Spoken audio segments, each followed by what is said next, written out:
하나님 아버지 감사합니다.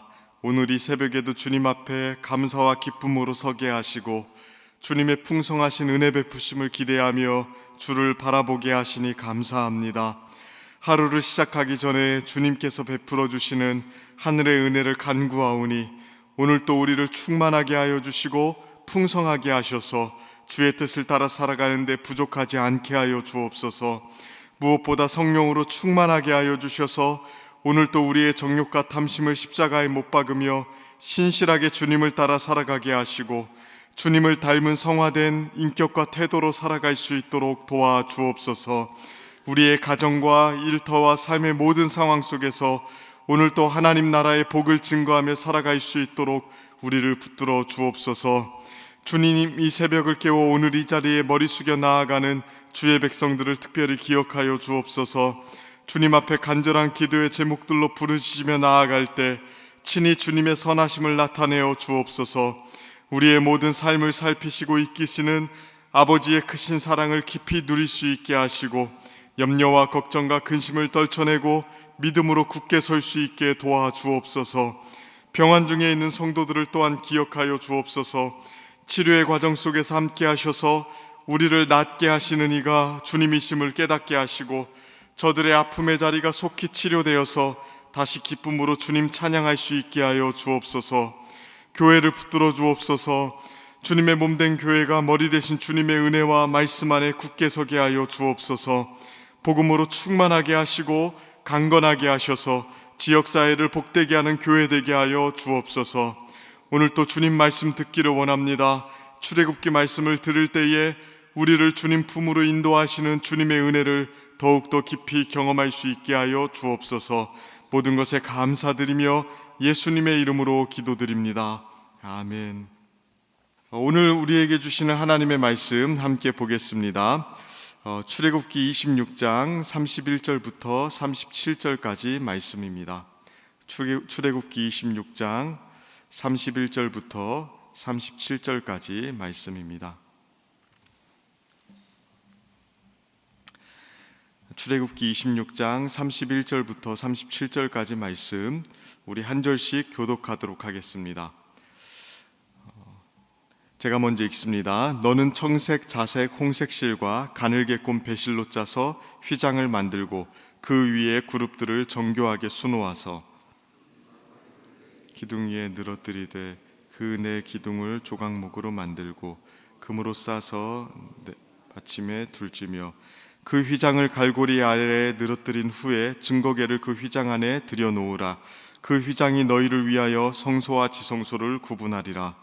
너는 지성소에 있는 증거궤 위에 속죄소를 두고 그 휘장 바깥 북쪽에 상을 놓고 남쪽에 등잔대를 놓아 상과 마주하게 할지며 청색, 자색, 가늘게 꼰 배실로 수놓아 짜서 성막문을 위하여 휘장을 만들고 함께 읽습니다.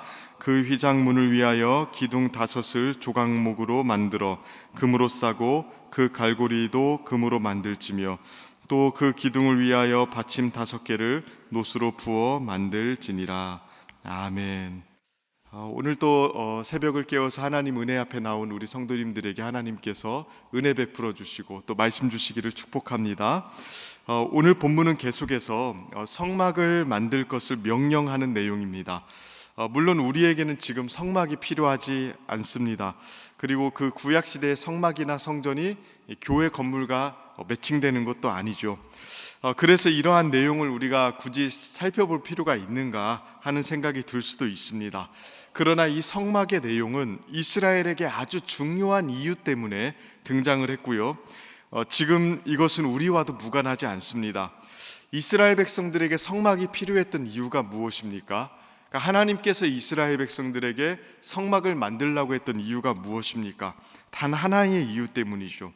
하나님께서 그들의 하나님이 되셔서 그들과 함께 하시기를 원하셨기 때문에 그렇습니다. 그런데 그 하나님 어떤 분이십니까? 출애굽기 24장 17절 18절을 보면요, 이스라엘에 만난 하나님을 어떻게 표현하고 있는지가 나옵니다. 제가 좀 읽어드립니다. 산 위에 여호와의 영광이 이스라엘 자손의 눈에 맹렬한 불같이 보였고 모세는 구름 속으로 들어가서 산 위에 올랐으며 모세가 40일 40야를 산에 있으니라. 자, 이스라엘 백성들이 본 하나님은 어떤 모습입니까? 맹렬한 불과 같은 분이셨습니다. 그들은 신의 산에 임재한 하나님을 보자마자 두려워 떨었습니다. 감히 하나님 앞에 나아갈 수가 없었습니다. 그래서 모세가 그들을 대표해서 하나님 앞에 나아가 40일 40야를 신의 산에 머무르면서 십계명을 받아오지 않았습니까? 그런데 이 하나님, 맹렬한 불과 같이 보였던 그 하나님이 이스라엘과 함께 거주하기를 지금 원하시는 것입니다. 그러니까 관념적으로 이념적으로 느낌적으로 거하시는 게 아니죠. 실제로 이스라엘이 모여있는 진영 안에 거하고자 하셨습니다. 맹렬한 불과 같은 분, 두려워서 감히 나아갈 수도 없는 그분과 이제는 함께 해야 되는 문제가 이스라엘 백성에게 놓여져 있는 거죠. 하나님은 여전히 거룩하신 분이었고 감히 죄인들이 가까이 다가갈 수 없는 존재이셨습니다. 계신 그대로의 하나님, 이스라엘이 감당할 수가 없었습니다. 그래서 하나님은 모세에게 성막을 만들라고 이 대목에서 말씀하고 계시는 것이죠. 성막에 하나님은 자신의 영광스러운 임재를 두셨고, 또 성막에서 진행되는 여러 가지 일들 또는 성막의 여러 가지 기능들을 통해서 이스라엘은 하나님께 나아갈 수 있게 된 것입니다. 이런 이유로 성막은 이스라엘 백성들의 거하시는 하나님이 어떤 분이신지를 나타내는 기능을 했고요, 또 동시에 그 하나님께 이스라엘 백성들이 나아가기 위해서는 무엇이 필요한지를 가르쳐주는 기능 역시 했던 것입니다. 오늘 본문은요, 이러한 필요 때문에 생긴 성막이 어떤 구조로 만들어졌는지 아주 간략하게 대략적으로 보여주는 내용입니다. 하나님은 청색, 자색, 홍색 실과 가늘게꼰 배실로 두꺼운 휘장을 만들라고 하셨습니다. 그리고 그 휘장으로 공간을 구분할 것을 명령하셨죠. 이게 오늘 내용의 핵심입니다. 33절을 보시면 이렇게 이야기하죠. 그 휘장을 갈고리 아래 늘어뜨린 후에 증거궤를 그 휘장 안에 들여놓으라. 그 휘장이 너희를 위하여 성소와 지성소를 구분하리라. 그러니까 휘장을 만들어서 공간을 구분해 놓고 그 휘장 바깥쪽을 성소, 그러니까 더 홀리 플레이스, 거룩한 곳이라고 이름을 짓고, 그 안쪽을 지성소, 더 모스트 홀리 플레이스, 가장 거룩한 곳이라고 이름을 지으라고 말씀하셨습니다. 그리고 그 지성소 안에는 하나님의 임재를 상징하는 증거궤와 속죄소를 두도록 말씀하셨죠. 그러니까 이 공간 구분을 오늘 명령하고 있는데, 오늘 이 새벽에 우리는 이 공간 구분에 대해서 조금 생각해 볼 필요가 있습니다. 자, 성소, 성막이죠. 성소는 명칭 그대로 기본적으로 거룩한 곳입니다. 그런데 이 기본적으로 거룩한 성막, 성소를 성소 안에도 하나님께서 차등을 두어서 거룩한 곳 안쪽에 지극히 거룩한 곳, 그러니까 지성소라고 이야기하죠. 지극히 거룩한 곳을 만들도록 명령하셨다는 것입니다. 성소와는 달리 지성소는 제사장이 쉽게 들락날락 할 수가 없었습니다. 1년에 대속죄일에 한 번 정도 들어가는 것이 원칙이었습니다. 왜 이렇게 거룩에 차등을 두었을까요? 그러니까 거룩하면 다 거룩한 거지, 그냥 거룩한 곳, 그리고 지극히 거룩한 곳, 왜 이런 식으로 차등을 두어서 공간을 만드셨을까요? 이것을 통해서 하나님께서 이스라엘 백성들에게 전달하고자 하는 메시지가 무엇입니까? 이 공간 구조가 나타내는 것은요, 사실 하나님과의 구별 혹은 구분을 나타내는 거 아닙니까? 성막 전체가 기본적으로 하나님의 거룩함을 나타내도록 설계되어 있었습니다. 그런데 지성소는 하나님께서 자신의 임재를 특별하게 두시는 곳이었습니다. 그렇기 때문에 다른 것보다도 훨씬 더 거룩하게 여기도록 만드셨던 것입니다. 그러니까 하나님께서 자신의 임재를 두신 곳은 그곳에 가까이 갈수록 거룩한 곳이라는 것을 이스라엘 백성들이 인지하도록 만드셨다는 것이죠. 하나님께서 계신 곳에 나아가는 사람은 다른 곳이 다 거룩할지라도 그곳은 특별히 거룩한 곳이라는 것을 인지해야 됐던 것입니다. 그리고 두려워할 줄 알았어야 됐습니다. 우리 같은 죄인들은 감히 하나님 앞에 함부로 나아갈 수 없구나. 지극히 거룩한 곳, 하나님이 실제 자신의 임재를 두시는 곳은 감히 제사장조차도 함부로 나아갈 수 없구나라는 것을 하나님께서는 나타내셨던 것입니다. 오늘날 하나님의 거룩하심에 대해서 강조가 많이 사라지고 또 하나님을 너무 가볍게 여기는 태도가 만연한 것을 볼 때에 이 진리에 대한 강조는 이스라엘 백성들 뿐만이 아니라 오늘날 우리에게도 많이 필요하죠.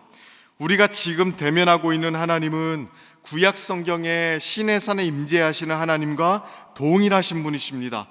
죄인이 가까이 대면할 수 없는 거룩하신 분이시죠. 함부로 접근할 수 없는 분이시죠. 그래서 우리가 하나님 앞에 나아갈 때에 우리는 지금도 휘장으로 인해서 하나님 앞에 감히 가까이 나아갈 수 없을 만큼 하나님과의 격차가 있다는 사실, 거룩하신 하나님 앞에 우리는 사실은 함부로 나아갈 수 없는 존재라는 사실을 늘 깨닫고 인지하고 있어야 됩니다. 그런데 더 놀라운 것은 뭡니까? 우리는 지금 하나님께서 계신 곳에 사실은 자유롭게 나아갈 수 있다는 것이죠. 예배당에 들어왔을 때나 또는 기도를 할 때나 예배를 드릴 때 여러분은 휘장의 존재를 인식한 적이 있습니까? 무언가가 우리를 가로막아서 하나님 앞에 감히 나아갈 수 없게 만든다는 사실을 깨달은 적이 있습니까? 사실 우리는 하나님 앞에 나아갈 때요, 굉장히 자유롭게 나아갑니다. 은밀하고 두려운 지성소에 우리는 예배 드릴 때나 기도할 때 서슴없이 나아갑니다. 또 서슴없이 하나님의 임재를 구하기도 합니다. 히브리서 4장 16절을 보면 놀랍게도 이렇게 권면하죠. 그러므로 우리는 긍휼하심을 받고 때를 따라 돕는 은혜를 얻기 위하여 은혜의 보좌 앞에 담대히 나아갈 것이니라.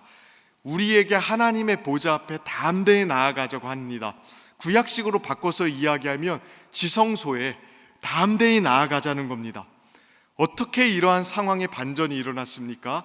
두꺼운 휘장으로 가려놓고 제사장조차도 1년에 한 번밖에 들어가지 못하도록 하나님이 계신 곳은 철저하게 구분되도록 그렇게 성막을 설계했었는데 어떻게 이제는 우리가 은혜의 보좌 앞에 담대히 나아갈 수 있게 된 것입니까? 히브리서는 이러한 부분에 대해서 아주 잘 해설해 놓고 있습니다. 히브리서 9장 11절 12절 말씀인데요, 제가 여기 좀 읽어드리겠습니다. 그리스도께서는 장차 좋은 일의 대제사장으로 오사 손으로 짓지 아니한 것 곧 이 창조에 속하지 아니한 더 크고 온전한 장막으로 말미암아 염소와 송아지의 피로 하지 아니하고 오직 자기의 피로 영원한 속죄를 이루사 단번에 성소에 들어가셨느니라. 대제사장이 1년에 한 번 그 휘장을 거두고 지성소에 들어가서 속죄소에 짐승의 피를 묻히면서 속죄를 하는 일을 했었는데요, 우리 예수님께서 우리의 대제사장이 되셔서 지성소에 들어가셨습니다. 구약의 제사장들이 했던 것처럼 염소나 송아지의 피로 속죄하지 않았습니다. 자기 스스로 제물이 되셔서 자신의 피로 우리를 속죄하셨죠. 십자가의 죽음으로 우리의 죄를 영원히 도말하셨습니다. 그래서 우리가 언제든지 얼마든지 주님과 함께 하나님의 보좌 앞에 나아갈 수 있도록, 지성소에 나아갈 수 있도록 만들어 주신 것입니다. 예수님께서 십자가에 죽으실 때 당시 헤롯이 지은 성전에서 일어났던 일은 이 일의 상징 아닙니까? 예수님께서 십자가에 죽으실 때 그 당시 성전에서 어떤 일이 일어났습니까? 마가복음 15장 38절에 보면 이렇게 이야기합니다. 이에 성소의 휘장이 위로부터 아래까지 찢어져 둘이 되니라. 당시에 성소와 지성소를 구분하던 휘장이 위에서부터 아래로 찢어졌습니다. 이제 하나님의 백성들이 하나님의 임재하신 곳에 나아갈 수 있는 길이 열린 것입니다. 이제는 예수님께서 십자가에 죽으심으로 하나님 앞에 직접 나아가 우리가 그분과 교제할 수 있고 그분의 영광을 보게 되었고 그분의 임재를 마음껏 누릴 수 있는 자리로 나아갈 수 있게 된 것입니다. 우리는 이 사실을 반드시 기억해야 됩니다. 우리가 예배를 드릴 때마다 또 기도의 자리에 나아갈 때마다 우리는 지금 지성소로 들어가는 것입니다. 성막의 언저리에서 기웃거리는 것이 아닙니다. 성막 바깥에서 제사장이 들어갔다 나오기를 기다리고 있는 것이 아닙니다. 그리스도께서 자신의 피로 열어주신 그 길을 따라서 지금 직접 지성소로 들어가는 것입니다. 우리가 예배의 자리에 또는 은혜의 자리에 나아갈 때 우리는 반드시 이 사실을 기억해야 됩니다. 주님의 죽으심으로 말미암아 이제는 우리가 하나님 앞에 담대히 나아갈 수 있게 되었다는 것, 심지어는 죄를 지었어도 주님의 용서를 의지해서 다시 한번 담대히 주님 앞에 나아갈 담력을 얻을 수 있다는 것, 이 사실을 기억하면서 오늘 주님 앞에 나아갔으면 좋겠습니다. 주님께서 은혜의 보좌로 우리를 부르고 계십니다. 우리를 은혜의 보좌로 부르기 위해서, 우리를 지성소로 부르기 위해서 친히 십자가에 죽으시고 친히 위에서부터 아래로 휘장을 찢으셨습니다. 그 은혜를 힘입어서 오늘 또 주님 앞에 담대히 나아가 하나님 앞에 간구하며 은혜를 경험하는 복된 기도의 시간이 되기를 주님의 이름으로 축원하고 축복합니다. 우리 이 시간 함께 기도하며 나아가겠습니다. 우리 이 시간 기도할 때 우리를 위해서 이루신 하나님의 은혜를 기억하며 나아갔으면 좋겠습니다. 우리 같은 죄인들이 어떻게 하나님의 은혜의 보좌 앞에 또 어떻게 지성소에 들어갈 수 있겠습니까? 우리 주님의 은혜를 기억하면서 그리스도의 십자가의 죽으심으로 말미암아 우리가 주님의 보좌 앞에 또 주님의 지성소 앞에 나아갈 수 있게 되었다는 사실을 기억하며 우리에게 주님을 의지할 수 있는, 예수 십자가의 은혜를 의지할 수 있는 믿음 주시도록 기도하시고, 또 이 사실이 우리에게 큰 감격과 기쁨으로 다가올 수 있도록 해달라고 기도했으면 좋겠습니다. 또한 교회를 위해서 기도해 주십시오. 주님의 몸된 교회가 날마다 주님의 임재 앞에 나아가고 또 주님의 은혜를 깊이 경험하는 하나님 보좌 앞에 나아가는 교회가 될 수 있도록 기도해 주시고, 또 교회가 감당하는 모든 사역 위에 은혜 베풀어 주사 성령의 은혜로 말미암아 지역사회를 치유하고 복음화하는 복된 사명들을 잘 감당할 수 있도록 해달라고 기도해 주시길 바랍니다. 또 연말이 다가오면서 일꾼들을 세워가고 있는데 정말로 하나님께서 기뻐하시는 일꾼들을 잘 세워가는 시간들이 될 수 있도록 기도해 주시길 바랍니다. 나라 민족을 위해서 또한 기도해 주시고 한국교회와 또 북한 땅을 위해서도 기도해 주시기를 바랍니다. 우리 이 시간 이러한 기도 제목 붙들고 기도할 때 우리 주여 한번 간절하게 부르시며 나아갑니다. 주여, 살아계신 하나님 아버지, 오늘 또 주의 은혜와 긍휼과 도우심을 간구하며 나아갑니다. 우리 같은 사람들이 어떻게 주님 앞에 나아갈 수 있게 되었습니까? 하나님, 우리의 능력과 우리의 됨됨이와 또 하나님 우리의 실력으로 주님 앞에 나아갈 수 있는 것이 아니요 오직 예수의 피 흘리심과 십자가의 죽으심, 그리고 하나님 친히 지성소에 들어가서 우리를 속죄하신 그 은혜로 말미암아 우리가 다시금 주님 앞에 서게 되었음을 고백합니다. 이제는 우리가 지성소에 하나님의 은혜의 보좌 앞에 담대히 나아갈 수 있음을 고백합니다. 하나님, 우리가 주님 앞에 나아갈 때마다 이 사실을 고백하며 기억하며 나아갈 수 있게 하시고, 우리가 이렇게 된 것이 우리의 힘과 능력이 아니요 오직 하나님의 은혜요 하나님께서 이루신 구원의 은혜로 말미암아 된 것이라는 사실을 기억하며 기대하며 나아갈 수 있도록 주여 은혜 베풀어 주옵소서. 하나님, 우리가 주님 앞에 나아갈 때 더욱더 그리스도의 십자가를 힘입어 하나님 부지런히 나아갈 수 있게 하시고 은혜를 더욱더 간절히 간구하는 자리로 나아갈 수 있도록 주여 도와주시옵소서. 하나님 아버지, 교회를 기억하여 주시옵소서. 주님의 몸된 교회가 주의 은혜 안에 더욱더 견고하게 서기를 원합니다. 은혜의 자리에 나아가는 교회 되게 하여 주옵소서. 하나님, 지성소로 나아가 주의 은혜에 하나님의 생수를 흠뻑 마시며 새롭게 되는 은혜를 우리에게 허락하여 주사 날마다 하나님 주님의 은혜로 쇄신되고 새롭게 되고 하나님 아버지 주여 도와주시고 하나님 이끌어 주옵소서. 아버지 하나님, 연말이 다가오면서 또한 여러가지 교회 사역들이 있습니다. 하나님 아버지, 하나님 오늘부터 하나님 김장을 하게 되고 하나님 아버지 여러가지 하나님 일들을 하게 되는데 주께서 은혜 베풀어 주사 등이 잘 감당할 수 있게 하시고 또 사람을 세우는 모든 일들의 주의 뜻으로 역사하사 하나님 자원하는 마음들을 주시고 하나님 함께 주님의 몸된 교회를 세워나가는 복된 자리로 나아갈 수 있도록 주여 도와주옵소서. 나라와 민족을 기억하여 주시고 한국 교회를 붙들어 주시며 북한 땅을 기억하소서. 주의 은혜 안에는 평안할 수 없도록 주여 도와주옵소서.